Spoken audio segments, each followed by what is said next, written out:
there's a couple reasons. One is that herbaria are one of those things where they take up space. And it takes, good humidity control, that sort of temperature control. A lot of universities and museums, smaller museums, if they're pressed for space, one of the first things they kick out is the herbaria.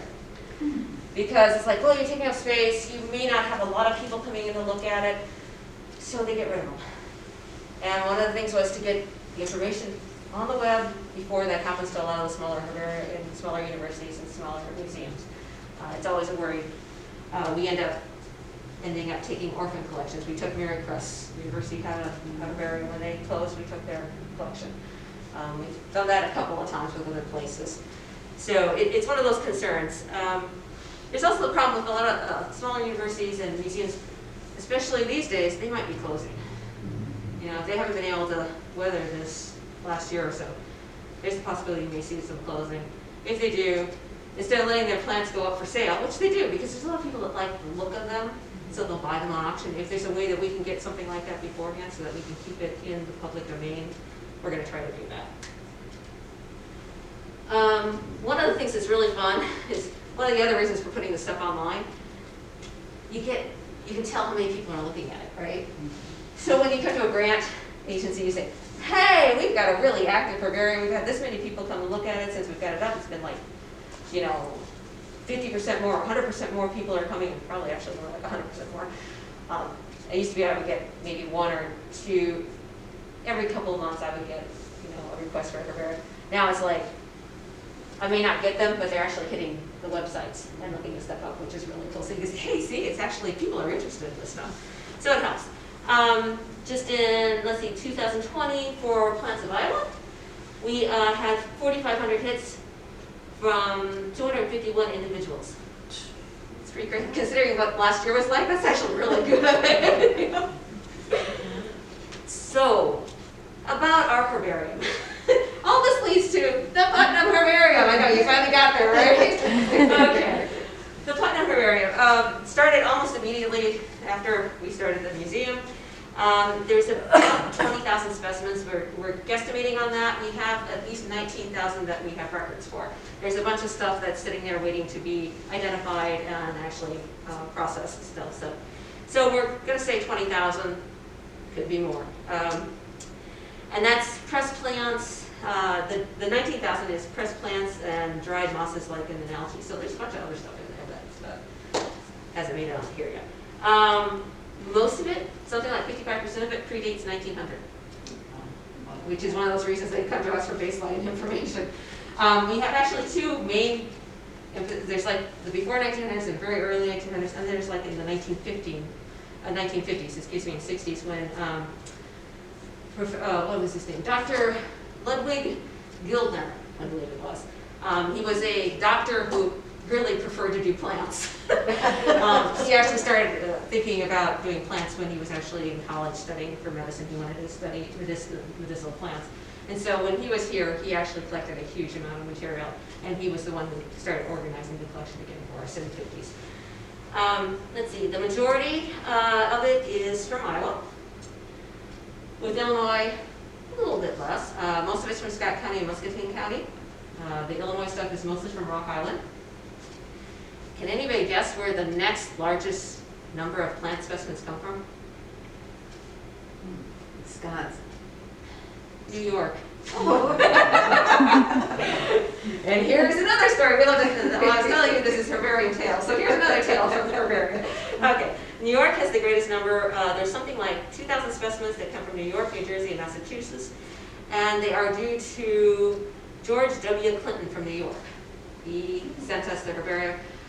He, he was the lawyer, and he ended up as the first president of the Buffalo Society of Natural Science, Buffalo as in Buffalo, New York. And he promoted the exchange of specimens. And so, guess what? They exchanged with us. Buffalo is actually kind of interesting because that's one of the first academies that we looked at when they were thinking about having a Davenport Academy of Natural Science. They looked at what Buffalo was doing. And so it's interesting that, oh, guess what? I'm one of the first people who actually give us something at Buffalo. Which leads to this, which is yeah. We got the collection in February 1869. Okay, so let's see. We started, so that's about a year or so after, if you think about it. We started in December of 1867. So it's a little over a year from when we actually started the Davenport Academy of Natural Sciences. We got a very large collection from G.W. Plumb, which is very cool. He was also, by the way, he was made, like, I think it was a month or two later, he was made a corresponding member of the Academy for Davenport, too. They're giving us that donation, by the way. But getting it back to our Plants of Iowa page, so here's another really cool thing. It leads us to this other aspect of the herbarium, which I was talking about, that collections are made by people, okay? And their stories add to both the scientific information and the historical information, the value of the collection. So one of the things that Nick has been working on is that he's been making biographies, coming up with biographies for all the collectors of the Putnam Museum when it comes to the herbarium. Not for the rest of them, just the herbarium. Good heavens. There's like over 500 of them so far. And he has it on the webpage, which has become a really big, a lot of people are coming to see it on the web. They're looking for their people. You know, the thing is, most of the early botanists, they were amateur botanists, but they collected at a time when their contributions were really appreciated by the scientific community, and their knowledge of their areas, different areas where they were collecting, was also greatly appreciated. So unlike, you know, from about 1910 on, where it's like, well, if you're not if you don't have a PhD or a master's, you're not supposed to be doing science, sort of thing. That wasn't the case back then. So lots of information, lots of good information about people is out there that we want to get, and because people have collections of these people, they really want to know more about the people that collected the stuff. One of the fun ones is you get all sorts of stories. One of my favorites is there's a woman named Edith A. Shumway from Washington. And so he was looking for information about her and found out, I think she's the one that, her husband was badly injured during the Civil War, had to make a way to raise money for her to keep the family going. She ended up collecting plants and selling the plants to big collectors and ended up keeping the family afloat. She's in Washington. She traded with one of our people here, and so we have a lot of her collection. The minute this went online, that they found out that we had stuff, Nick was hearing from them. It's like, what do you have?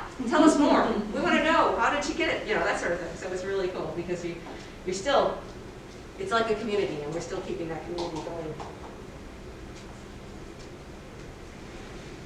I have to say, sadly, the first plant that I could find a record of that was accession to the collection, we have yet to find it. And it's a deer moss from the summit of, oh gosh, don't do this, let's see, Lamesne? It'd probably be French, I would guess, because it's up in the upper peninsula of Michigan. Anybody take a guess at how to say that? I don't know. It took me a long time just to even find it, to be honest, because you have to go back into a bunch of old records to find it, because I'm sure the name has been changed, you know. It came to us from Joseph E. Griffith, and he gave it to us in February of 1868. That's basically 2 months after the museum was founded, or after the academy was founded. It's kind of fun because you start reading these old reports and you figure out what these people did. He actually is from Iowa. He went to the military academy. The reason we have it is he was serving on the U.S. Lake Survey, the U.S. Lake Survey of the Northern Lakes. So he's looking at like Superior, that sort of thing, at the time. But then you start looking at other things like, this is where you get sidetracked, right?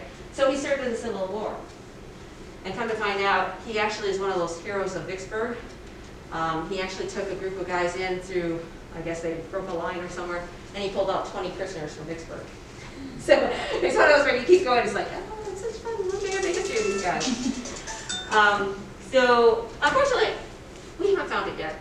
My guess is it's there, because they really haven't gotten rid of much of the way the plants. Our plant collection has sort of suffered from benign neglect for a while, which is actually good because, you know, it's still there, it just needs to be kind of pulled out and figured out.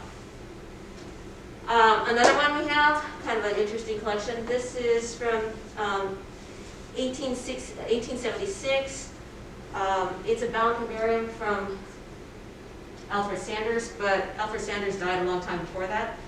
One of the interesting things is Alfred Sanders' wife donated this in his honor because he never gets listed as one of the founders of the Davenport Academy, but he was one of the main people pushing for the foundation of an Academy of Science.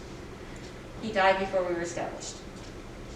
So his wife, along with, you can't read it, it says, assisted by J.G. Haupt, he actually was an Academy member.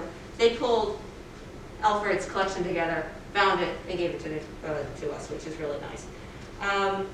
It contains some of our early specimens, actually. There's about 2 dozen specimens collected in Ohio in the 1830s in that area, which is really cool. Anybody know the name Alfred Sanders? Any history buffs? Okay. I thought maybe somebody might know him because he actually, let's see, in 1841 he established the Davenport Weekly Gazette. He was a newspaper man. And here you go with the stories again, right? So, apparently he and his partner, they ordered a printing press. And it came up on a steamboat.